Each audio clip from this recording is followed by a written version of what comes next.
जिसके नाम से कांप जाते हैं अपराधी, उस अनुज चौधरी पर जिसने चलाई गोली, उसकी क्राइम कुंडली आपको हिला देगी। योगी के सिंघम पर गोली चलाने वाले के साथ जो कुछ हुआ वो तो होना ही था। 48 घंटे में यूपी पुलिस ने जमीन आसमान एक कर दिया। गलती एक ने की, सजा देखिए किन किन को मिली। सिंघम पर आई बात तो योगी पुलिस बहुत ज्यादा एक्टिव। जरा सोचिए कि जिस पुलिस वाले की तारीफ योगी आदित्यनाथ करते हैं, जिसके नाम को सुनने के बाद इलाके के बदमाश दहशत से भर जाते हैं, अपराध करना तो दूर उसके बारे में सोचते भी नहीं, उस अनुज चौधरी को कोई अपनी पिस्तौल से निशाने पर ले लेता है। अनुज चौधरी के सीने के पास बुलेट प्रूफ जैकेट पर एक गोली लगती है और अनुज चौधरी का शरीर हिल जाता है। अगर बुलेट प्रूफ जैकेट नहीं पहनी होती तो पता नहीं क्या हो जाता। उत्तर प्रदेश में बीते 48 घंटे में यही खबर सबसे ज्यादा चर्चा में है और हर कोई जानना चाहता है कि जिसने अनुज चौधरी को अपनी गोली का शिकार बनाया, निशाने पर लिया, आखिर वो है कौन, उसकी क्राइम कुंडली क्या है। चलिए आपको हम इस वीडियो में सब कुछ बताते हैं। अनुज चौधरी पर गोली चलने के बाद उत्तर प्रदेश पुलिस क्या कर रही है, उसकी कहानी आपको हम आगे बताएंगे। मगर उससे पहले क्या मामला था, कैसे अनुज चौधरी की जान बची, क्या कुछ हुआ था, उसकी कहानी समझ लीजिए। आरोपी का नाम नरेश है और वो पुलिस की कस्टडी से भागा था। मगर इसकी खबर जब योगी के सिंघम को मिली तो फिर तुरंत टीम का गठन किया गया और नरेश को पकड़ने की कोशिश तेज हुई। खबर मिली कि नरेश एक होटल के पास देखा गया है। अनुज चौधरी की टीम वहां पर पहुंच गई, जहां आरोप है कि नरेश ने सीधे पुलिस पर फायरिंग की। मुठभेड़ के दौरान एक गोली सीधे एएसपी अनुज चौधरी की जैकेट पर लगी, जिससे पुलिस बल में कुछ पल के लिए अफरा तफरी मच गई। वहीं रामगढ़ थाना अध्यक्ष को गोली छूकर निकल गई, जिससे वो घायल हुए। पुलिस भी पीछे नहीं रही, उसने भी नरेश को निशाने पर ले लिया। जहां मुठभेड़ के बाद अस्पताल में 50,000 रुपए के इनामी अपराधी नरेश की मौत हो गई। मतलब जिसने अनुज चौधरी को नुकसान पहुंचाने के बारे में सोचा था, उसका अंजाम ऑन द स्पॉट दुनिया के सामने आ गया। लेकिन इसके बाद उत्तर प्रदेश पुलिस बहुत ज्यादा एक्टिव हो गई।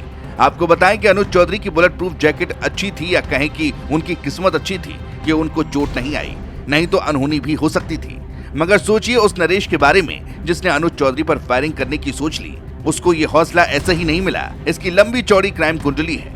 पुलिस के अनुसार नरेश वही नाम है जिसने 30 सितंबर को मक्खनपुर थाना क्षेत्र में हुई 2 करोड़ की कैश वैन लूट की साजिश रची थी। कानपुर से आगरा जा रही कैश वैन को घुनपई गांव के पास 2 गाड़ियों ने रोक लिया था। हथियारों से लैस हमलावरों ने ड्राइवर की खिड़की तोड़कर उसे बंदूक की बट से घायल किया और वाहन में बांध दिया था, जिसके बाद बदमाश वैन में रखी नकदी लेकर फरार हो गए थे। हालांकि इस मामले में पुलिस भी काफी एक्टिव रही और इस लूटकांड में शामिल 6 बदमाशों को गिरफ्तार किया गया है। वहीं उनके पास से 1 करोड़ रुपए बरामद किए गए हैं। लेकिन नरेश, जो इस पूरी वारदात का मुख्य साजिश करता था, फरार होने में सफल रहा। पुलिस उसकी तलाश कर रही थी, लेकिन कुछ पता नहीं चल पा रहा था। हालांकि बाद में उसे गिरफ्तार किया गया।